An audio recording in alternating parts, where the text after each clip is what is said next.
Well, welcome to the Middlesex Moments radio show. I'm Dr. Anna Wasesha, president of Middlesex Community College, and today my guest is Lisa Moody, who at one time was the deputy chief of staff, chief of staff. Yeah, let's drop that deputy business. First and only woman in Connecticut's history as chief of staff for a governor. Wow. I'm rather proud of that, Well, I must say. Yeah. Well, we need some people to follow in your footsteps. Could use some more women everywhere. That's right. So she worked for Jody Rell. She now teaches political science here at Middlesex Community College, which is the great good fortune of our students because this woman knows just about everything, especially about local and state government, and she's got a lot of obvious related views for national government.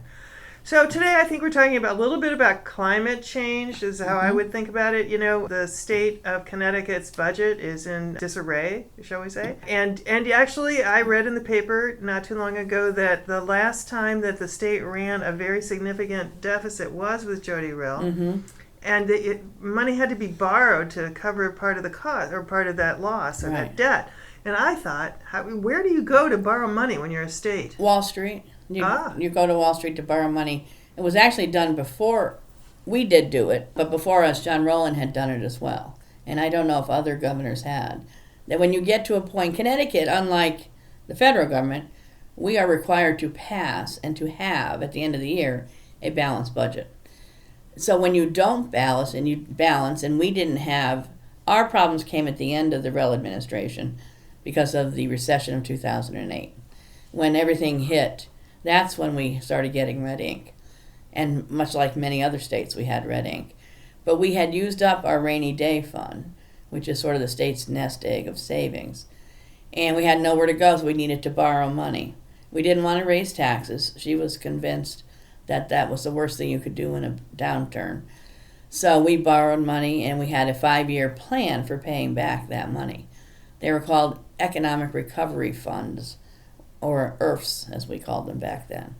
So we did do that, and we ended up with a deficit before leaving office because we do 2-year budgets here in Connecticut. So when Governor Malloy came in, he did have a deficit to deal with, and he raised taxes in 2011 to cut the deficit. And many people, I remember people back then were horrified how much he raised the taxes. And it wasn't just income tax. He raised the sales tax, gas tax, the alcohol tax, the sales tax, expanded it as well to a number of items that were not taxable. And everybody thought, well, you know what he's doing? He's raising taxes so much that he's ensuring himself that as it comes into year 3 and 4 of his term, we're going to have a surplus so that he can run for re-election with a surplus saying, see, I inherited this deficit and I took care of it from careful planning. So that was what a lot of people, observers at the Capitol, were thinking. Well, as it turns out, it wasn't enough because I think it turned a lot of people off and people started leaving the state because it was the largest tax increase in state history. It was $1.5 billion a year. And over 4 years of his first term, you can do the math, that's $6 million they took out of the economy. So people started leaving the state. He ran for re-election, and upon getting re-elected, we had another deficit, and he said he didn't want to in the election, but we didn't have a rainy day fund really yet, and they raised taxes again. So now, despite 6.5 years, whereas a lot of other states like Massachusetts in particular, but New York, they've come back, we're going in the opposite direction. So we're in dire straits in Connecticut. So that's a kind of a dark and somber way to end this segment, but we got to end it, and we'll be right back. Well, we're back. It's Middlesex Moments radio show, and today my guest is Lisa Moody, and we're talking about the state of the state or climate change and how the climate maybe has changed a bit since Jody Rell was governor. And I was asking over the break, if they borrowed money to balance the budget in her last year in office, then and it was a 5-year term, then at the end of 5 years there should have been, you've retired that debt, a little bump in your discretionary funding. Well, one of the things that the legislature with the governor did in 2011 is they put off paying back that money. They did some, like only the principal. So they put off paying back the interest. So essentially they delayed paying back that money, which means you're going to end up paying more for that same money. And they're still paying it back today. The 5-year plan is much longer now. So that was unfortunate. Costs have gone up and salaries have gone up. And after the first tax increase, when you saw people leave the state, after the second tax increase in 2015, you really saw people leaving the state, and they're still leaving. And and you're seeing companies like GE go.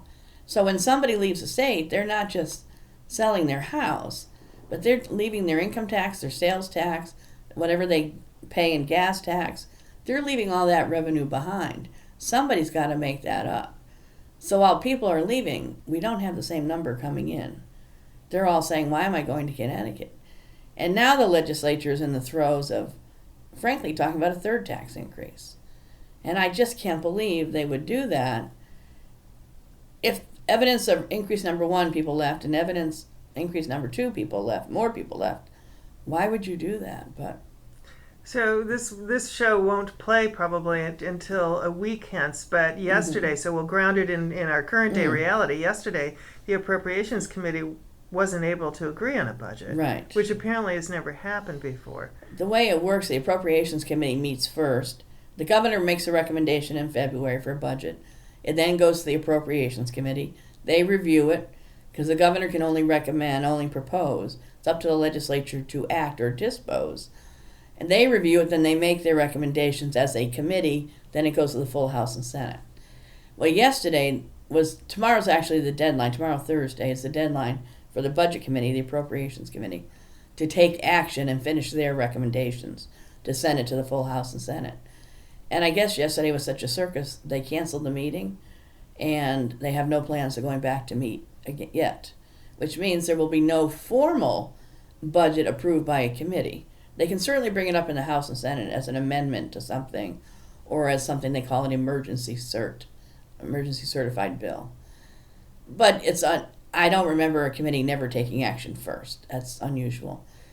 I guess the real nub of it is, and both sides are screaming at each other, both sides being Republicans, Democrats, blaming each other. Democrats are angry with the Republicans because they will not commit to any tax increases. And the Republicans are saying, you know what, you didn't even invite us to the meetings, and you didn't invite us to many of the meetings. You want our fingerprints on this, you want us to say yes, but you didn't involve us in the decision making. Why wouldn't you do that? So we're not going to agree to anything. And the Republicans, I also heard yesterday, have said they're going to come out with their own no tax increase budget by the end of this week. So it'll be interesting to see what they come up with. I don't know how it's going to have a massive cuts. It has to have. It has to. Has to. So appropriations, by not producing a budget that they could vote on and agree to, are relieved of the responsibility of developing a budget? They are formally, but they're still going to be the ones who propose or put together a budget that the full House and Senate will vote on, together with their leadership. It's complicated. So, but then the Republicans will develop their own budget. Right. The Democrats will develop theirs. And whoever can get 76 plus 1 votes wins, can get it passed into law. In the House, 76. And in the Senate, they need 18 plus 1, 19, right, to pass it. And then it has to go to the governor, and he has to sign it or veto. It has to agree. And it's unusual this year because the Senate is split, 18-18. So regardless, one party has to convince a couple people from the other to join them. And there are not, the way the legislature is set up, to be honest with you, are not a lot of moderate Democrats left. You tend to find people who are either openly conservative or very liberal, and most of them are liberal in the state. So you would normally go to the moderates and say, hey, as Republicans, join us. And I don't know if there are enough really to make a difference that are around. And then I don't know who the Republicans could attract their way. And I can't imagine any Republicans who would vote for a tax increase because they've sort of staked it out already. The legislature is supposed to end the session, which is constitutionally set. It is supposed to end the first week of June. I don't see that happening. I think it's going to go all summer. So you're a student of these sorts of things. Yes. In the past, I've been told, I'm not a native Connecticut, but that there have been times when there wasn't a budget agreed to into the fall? Yes. Our last year in office for Jody Rell, it was, in fact, she did not sign the budget, and it was the end of August. And we had gone back and forth. She was a Republican, and we had Democrats in the House and Senate. Overwhelming. Veto-proof, meaning more than 2/3, were Democrats. And there was no meeting of the mind. They wanted tax increases, she didn't. And we had budgets that were vetoed, and finally it came to the end, and we were well into the fiscal year, and she let a budget become law without her signature. Sure. I'm not sure she was pleased she did that, but at the time, we needed to find some resolution. Right. And before that, income tax year, 1991, it went till the end of August as well, when Lowell Weicker got enough votes, together with his lieutenant governor, breaking the tie, to put the income tax in place. So the state of Illinois has actually gone a couple of years without agreeing to a budget. You can do that, sort of like at Congress where they have a continuing resolution. We would do the same thing here.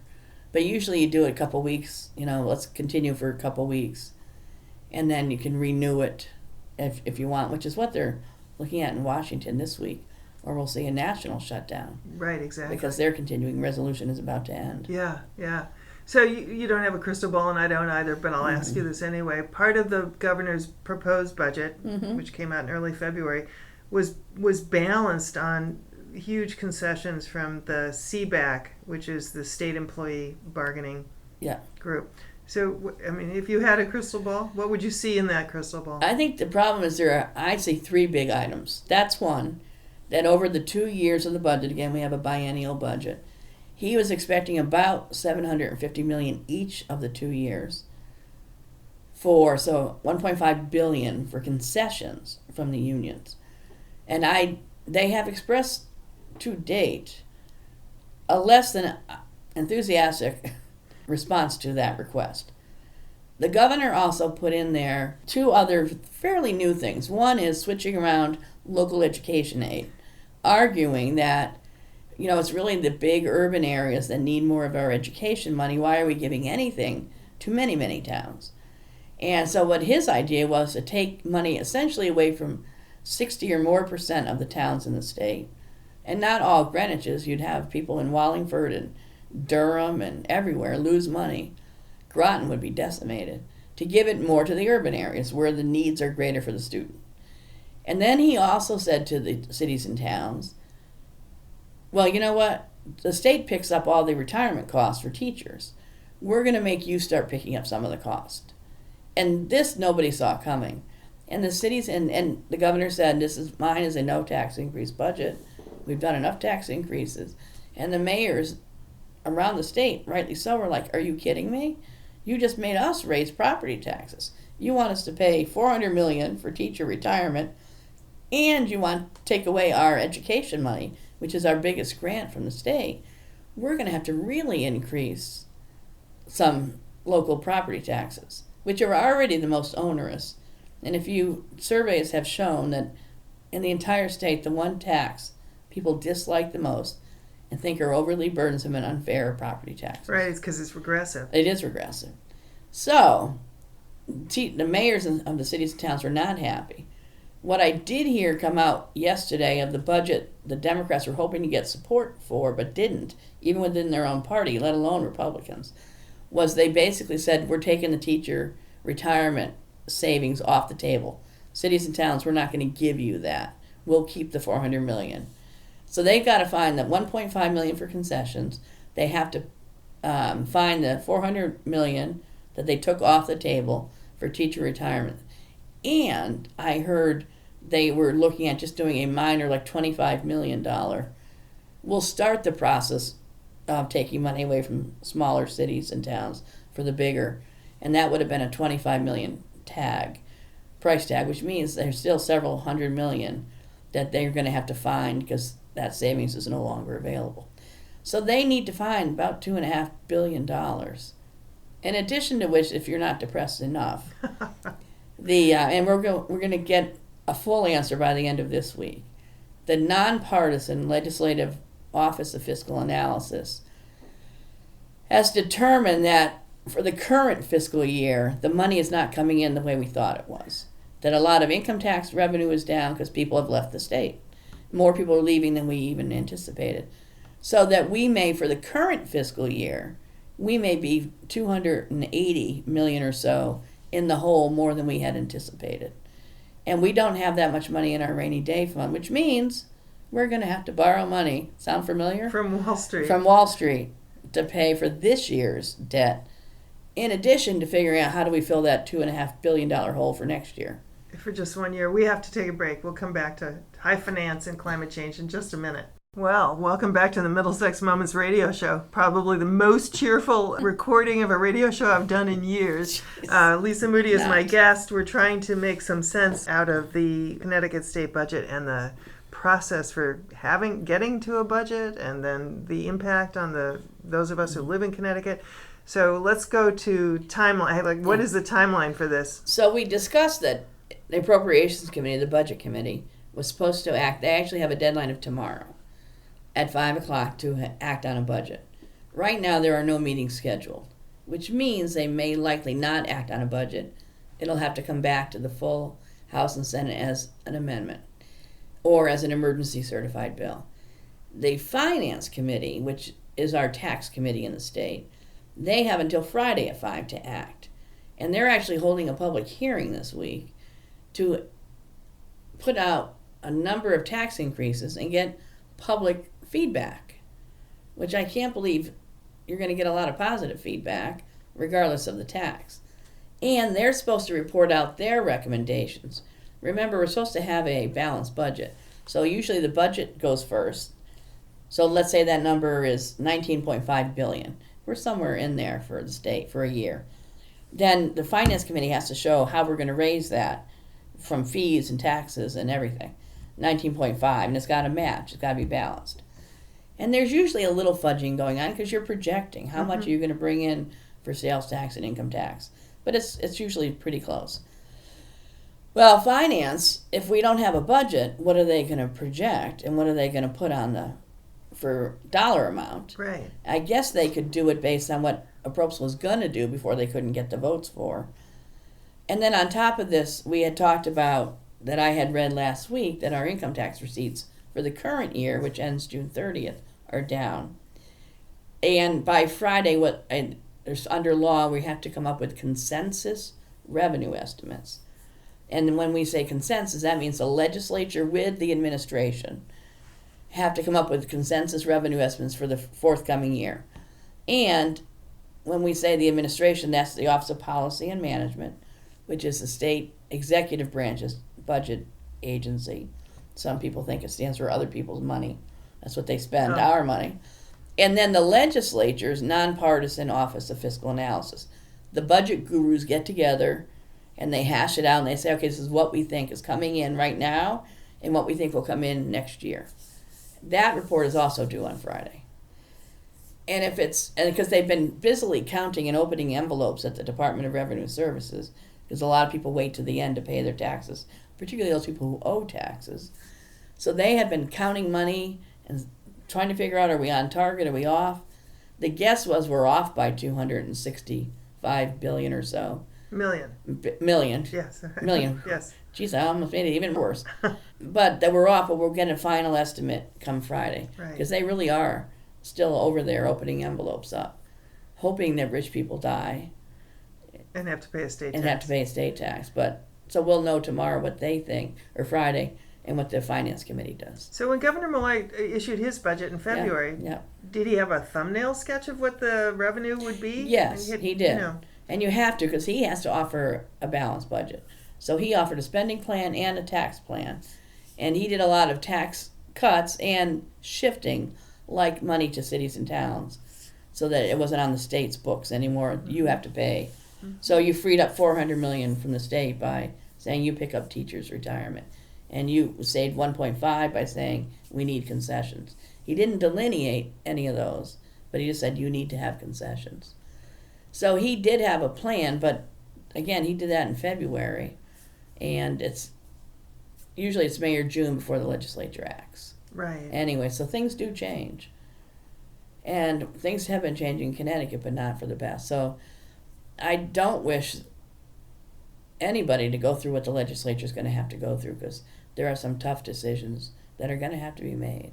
that have to do with services. And, you Yeah. know, when you think about what government does, in addition Yeah. to infrastructure and stuff, a lot of it is try to raise up people who really do need help, legitimate help. Absolutely. As I tell my students, if there was money to be made in what the government did, the private sector would do it. Right. But there's no money to be made, no profit in helping people who need food stamps or SNAP or who need housing assistance or the homeless. That's something the government has to do because there's nobody else to do it. Right. And So there's a real need out there. And it goes to quality of life. Yes. But Which we have always considered ourselves second to none in Connecticut, between, you know, the hills of Litchfield County, the shoreline, the good quality schools, number of college educated people. The culture, the arts. Connecticut's a very special state, but we're in very special, dire circumstances right now. And we're having more and more people leave, not just young people, which is troubling enough, but everybody's leaving. So that means other people have to pick up the financial burden, if you will. And if people leave and businesses like GE leave, it's just going to become more and more of a self-fulfilling prophecy. Right. There are agencies or organizations that send out emails. I've seen a few in the last few months that say, really, Connecticut's not taxing corporations at a level that is higher than other states tax them. I mean, what do you make of that? That's one aspect of taxation, corporation tax. I think we're about 7%, or it might be in the 6s now. But if you just look at income tax, compare our rate to the rate of Massachusetts and New York, we're all comparable. Cigarette tax, same thing. You don't want to be way out of whack. You don't want to be much higher than Massachusetts, or people are going to drive there to buy cigarettes. Then you're going to lose all the revenue. So you try to keep the numbers comparable. And I think a lot of people just think there's somebody else you can tax, not me. So tax the rich, or tax corporations. They don't pay enough. And they have exemptions, much like we as people do they don't have the same ones, so we have deductions for charitable contributions, mortgage interest, the like. There are a number of exemptions out there for businesses, which we purposely put in place to bring them into the state so they would provide jobs to people. So it's just, there's always somebody who can pay more in taxes. And having been on the inside of government at high levels, there are definitely areas where we could save money. But I'm not sure we can save this amount of money this quickly. Right. So, And you know, so what breaks the cycle? Because the cycle isn't going in the direction anybody would want it to go. And I do think some of it does have to do with leadership. But you know, are there even examples in the history of Connecticut where somebody's been able to come in and say, you know, we have to do business completely differently. We got to break up these steady habits? And I think you could look at Lowell Weicker. Somebody could say, look at Lowell Weicker. He came in and said, we have financial problems. We need more revenue. So let's put in place an income tax. And there are other people who said, well, you know what? Our problem is not revenue. It's spending. Yeah. And lo these many years ago, since 1991, we do have a spending problem. And that just gave us a bunch of money for a short period of time, together with the casinos opening, that we could spend more money. So that really just masked the problem. But now we're out of money, and I almost think it's like somebody who has a drinking problem. You have to hit rock bottom before you really address the real issues. We need to hit rock bottom in Connecticut. And unfortunately, I think we're well on our way. That we're going to do it over the course of the next year before people... Because one of the problems we have is we have very generous benefits. Forget employees. We have very generous employees. But even people who are in assistance. You know, we have vision programs that we offer people who are on Medicaid. And we have much higher benefits than they have in other states. So when you talk, and then you say, well, let's cut back on Medicaid. Then you have people screaming you're hurting the poor people. In that case, when you compare us to other states, we are much more generous in SNAP benefits and in housing and you name it. We might have to roll that back. And let's look at things like what's on our curriculum. Example I use in one of my classes. When I was there was a state senator who's no longer there, who was very proud of his Irish heritage. And he put in a bill that an hour a year in the schools had to go on for about the Irish famine to teach everybody across the state. did it pass? It passed. So it went on the books, and that had to be taught. And then 2 years later, he didn't run again. Well, guess what's still on the books? And and you add that up year after year, senator rep after senator rep, and nobody takes anything off the books. And that's a silly example, but it's a perfect example. And that's an hour taken away from math and science and history and government that my students certainly don't know anything about and could have used some more hours at the lower levels. So that's what the problem is in Connecticut. It's the way we've always done it, and it's hard. Is there anybody in state government who actually does kind of audit the legislation that's active and make suggestions about removing things? Yes, I will say Law Revision Commission, which looks at the laws, but they look for things like you can't bring your horse. Yeah. Right. Those kind of laws they really look at. But we do have that group. I would say Kevin Lumbo's done a pretty good job as our state comptroller. His job is to pay our bills. And he also comes up with estimates for surplus and deficit. And I think he's been a fairly straight shooter. Our state treasurer, Denise Napier, her job is to invest our money so we can get returns. His job is to watch what we spend. And I think he has been a pretty straight shooter the last 4 years. So we have some leaders. Yes, we do. Yeah, and we're going to need more. We need to get rid of the partisanship is what we need to do. And we do need to have people make some hard decisions. It's true across the country, Yeah. the partisanship. Yeah, government's got to start working. Yes. People don't have confidence in government because it's paralyzed. Yeah. Well, I'm afraid we've run out of time, and I wish we had run out of solutions, but we didn't. We didn't have enough to begin with. Right. I want to thank you, Lisa Moody, you. for teaching at this college and for being such a great guest on this radio show. And invite all the listeners out in the listening audience to check out Middlesex Community College on our website at mxcc.edu. And if it ever occurs to you that you might want to learn more about state and local government, take Lisa's class. Please. Because it's the best class that you could possibly ever enroll in. So this is Anna Wasesha wishing you all a very good day.